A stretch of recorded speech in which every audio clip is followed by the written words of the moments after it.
Hello and welcome to the Edupedia world. In this tutorial, we are going to learn about classes and objects in Java. We are going to learn about basics of creating classes in Java. So let's begin. Contents. We'll introduce you to classes and objects in Java, understand how some of the OOPS concepts are run so far supported in Java, and understand some of the important features in Java classes. Now let's begin. Introduction.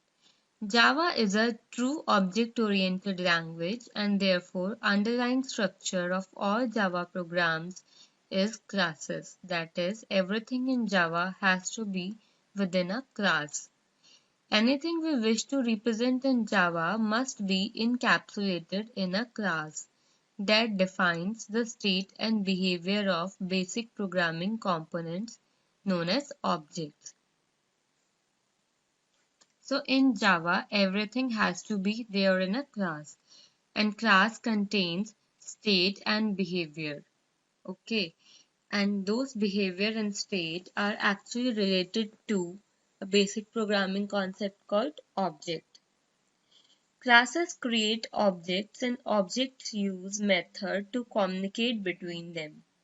They provide a convenient method for packing a group of logically related data items and functions that work with them. So yeah, classes are, just the blueprint and objects are the actual objects that we use to do any manipulation, call method, use the data members. So, it's anything you can say a kind of a format that class provide. So just for a real life example, just take for an instance when I ask you that you need to create a repository where you need to create a car. So firstly, you need to, define a blueprint or a format, what car should contain. Then you can define that your car should contain some particular color, brand, company, model, speed. It should contain some additional features. So these are, like the features that a car can have, and then you can have specific behavior. So the feature are data members and the behaviors are what it can do. So a car can, you can push brake. In car, you can push speed. In car, you can accelerate, and then you can change gear. So these are behaviors. So these will be method of that class car. Okay. Now you have created a blueprint. Now you have to actually create a real object. Now I tell you on basis of the blueprint that you have created, just create a car. Okay. So on basis of that you create a car, let's say Honda City. Now Honda City is an actual object. It is a car.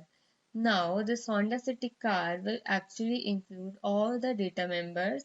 That means all the specific behavior and fields that your blueprint car contains.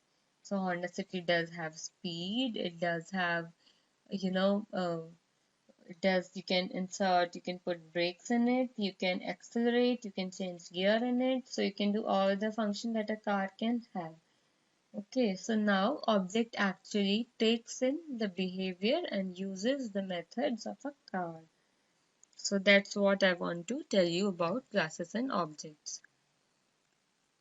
The class essentially serves as a template for an object and behaves like a basic data type. For example, int, so int is a data type. So if you create any variable with a data type int, there is a specific behavior associated with it. That is, it can contain a integer type value only. So similarly, car is a blueprint or a template. If you, create an object of some particular class type, then that will denote this object will have a behavior of this particular template. It is therefore important to understand how the fields and methods are defined in a class and how they are used to build a Java program that incorporates the basic object-oriented concepts such as encapsulation, inheritance, and polymorphism. Okay, so these are basic concepts and we'll study the details of these concepts later on. But for now, it's very important to understand what are classes and what are objects. So class is a collection of fields and methods. So when we talk about, coding a class, how can you code a class?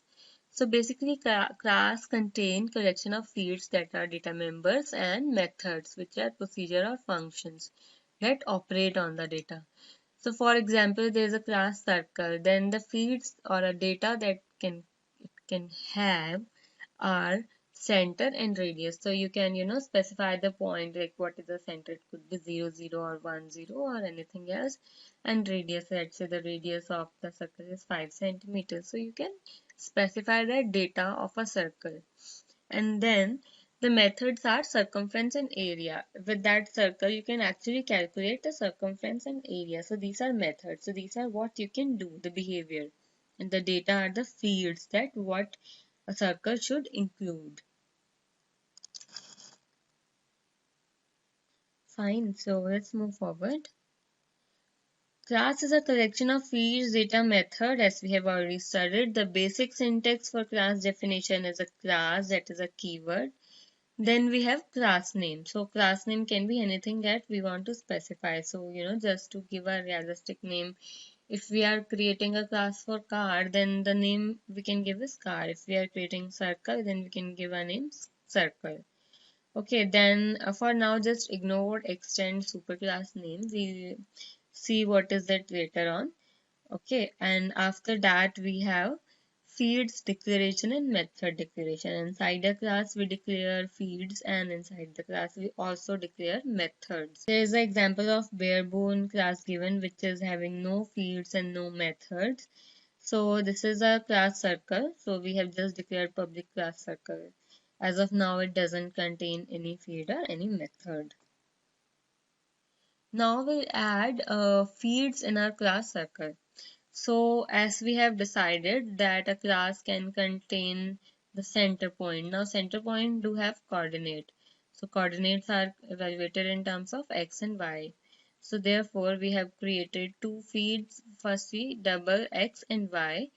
And then we have also a third field that is radius of a circle. So we are denoting it by public double r. We are using double because it can have a decimal point. So we have actually created three fields double x, y and double r. Fine. Fields data are also called instance variables. So yeah, right. The fields variable of class are called instance variables. Adding method. A class with only data field has no file. Object created by such a class cannot respond to any message. So since we have created, data, but it's not doing any function. So what is the use? So it should contain some method. Method are declared inside the body of a class, but immediately after declaration of data fields. So yeah, method need to be declared inside the body of a class, but immediately after the declaration of data fields. The general form of method declaration is type, that is the data type, then the method name, it will include parameter list, and then it will include the method body. The method body will have statements like whatever we want to do inside that method, it will contain that. Okay, now let's add method to our class circle. So we have a public class circle and we have already added our fields, the instance variable that are center of the circle and radius of a circle. Now let's add two methods to calculate circumference and area. So firstly we are adding a method to calculate circumference, and this method will return the value of circumference. So we are writing public, that is to specify the access. Public means like it can be accessed from anywhere. Then we have double. So double is a return type. So it's going to return the double value. Then we have circumference. Circumference is the name of method, and after that inside the method body we are doing return and we are calculating the circumference and returning that. Fine. Similarly, we have to create a method called area. We have created public double area, and inside that we are returning the area of the circle. So our class circle is complete and we have created circumference and area. Okay, now what we need to do is we need to create the objects of circle. So let's say we have created two objects, one is A circle and other is B circle. Initially, A circle and B circle simply refers to a circle object, not a object itself. So actually it points to nothing. Since we have just declared circle A circle and circle B circle, so these are not actually objects, these are just circle objects which are not yet initialized. Which are currently initializing to null. So how to create a object of this particular class? Basically, objects are created dynamically by using the new keyword. So the variables, or you can say the objects that we want to create, a circle and B circle refers to a circle object when we do A circle is equal to new circle, and similarly B circle is equal to new circle. So now we have actually created two objects, A circle and B circle. So when we use new keyword, that means we are dynamically creating objects of this class. Creating objects of class, if we write it in a code, it can be done A circle equals to new circle, then B circle is equal to new circle. And similarly, you can assign one object to another object by, simply using assign operator. So B circle is equal to A circle, we simply assign wherever A circle is pointing, B circle will also start pointing to that location. I hope it's clear. So you can see before assignment we have created two objects. Just P and Q, you can say it's like, the class contains some data P and Q.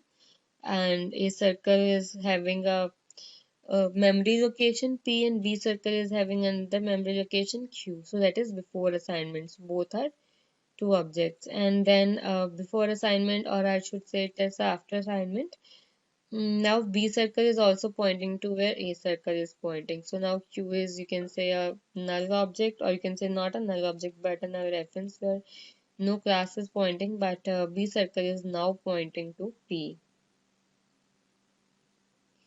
Automatic garbage collection. So we have already, studied in a very brief what is garbage collection. So the object Q does not have a reference and cannot be used in future, right? Because nothing is pointing to Q right now. B circle is pointing to P and A circle is also pointing to P. So the object Q does not have a reference and cannot be used in future. The object becomes a candidate for automatic garbage collection. Java automatically collects the garbage periodically and releases the memory used to be used in future. So now this Q will become eligible for garbage collection since no one is pointing to that, and whenever the garbage collection process runs, the memory will be released and it will be available for reusing. Okay. Now accessing object. Okay, so now how to access the object, or rather I should say how to access the circle data. So similar to the C syntax for accessing data defined in a structure, you can access it using a dot operator. So similar you can do in that. So in Java, just object name dot operator and then variable name. You can access a variable. To access a method, object name dot method name and then parameter list. So for example, we have created a object circle, A circle is equal to new circle. Now to access x, y and r, you can simply do A circle dot x and initialize the center and radius like this as shown. Okay. And now to access the method, you can do like A circle dot area. It will return you the area and you can print that. So basically it is it is calling the area with that object A circle. Now A circle is already having a radius 1. We have assigned in a previous line. Fine. So it is going to calculate the area. So you just need to use a dot operator to call any of these. So this is like a complete example of a class. So we have already created a class circle.java which contains circle class and its user class. And yeah, you can add circle class code over here. So we have already seen how to add that, and this thing we are going to see how to use it. So we have created a circle class object, and firstly we have created a reference in first line, Then we are creating an object using a new operator. And then we are, assigning the values to all the data members x, y, and r using a dot operator, object name dot operator, and that data. After that, we are invoking a method area with the a circle object, and we are getting the area. Similarly, we are also calculating the circumference of this circle object and printing that. So you see, like in a summary, classes, objects, and methods are basic components used in Java programming. And so far we have discussed how to define a class, how to create an object, how to add data fields and methods in a class, and how to access data fields and methods of a class. So fine guys, thank you as of now. This was about this tutorial, and we'll meet in the next tutorial. Thank you.